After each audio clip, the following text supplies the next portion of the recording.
How to turn on dark mode in Binance. Are you guys facing issues to turn on dark mode in Binance application?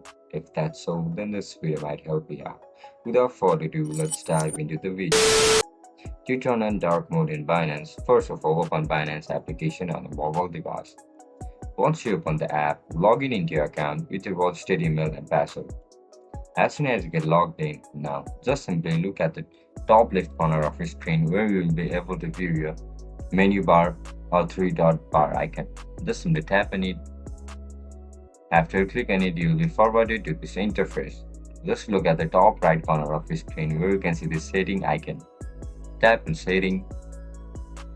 After you click on setting, you can see this option for theme or appearance over here. You want to turn on dark mode, right? Just simply select the option and tap on dark mode.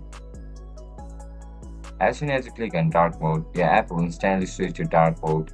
And that's it, guys. That's how you're gonna enable dark mode in Binance application.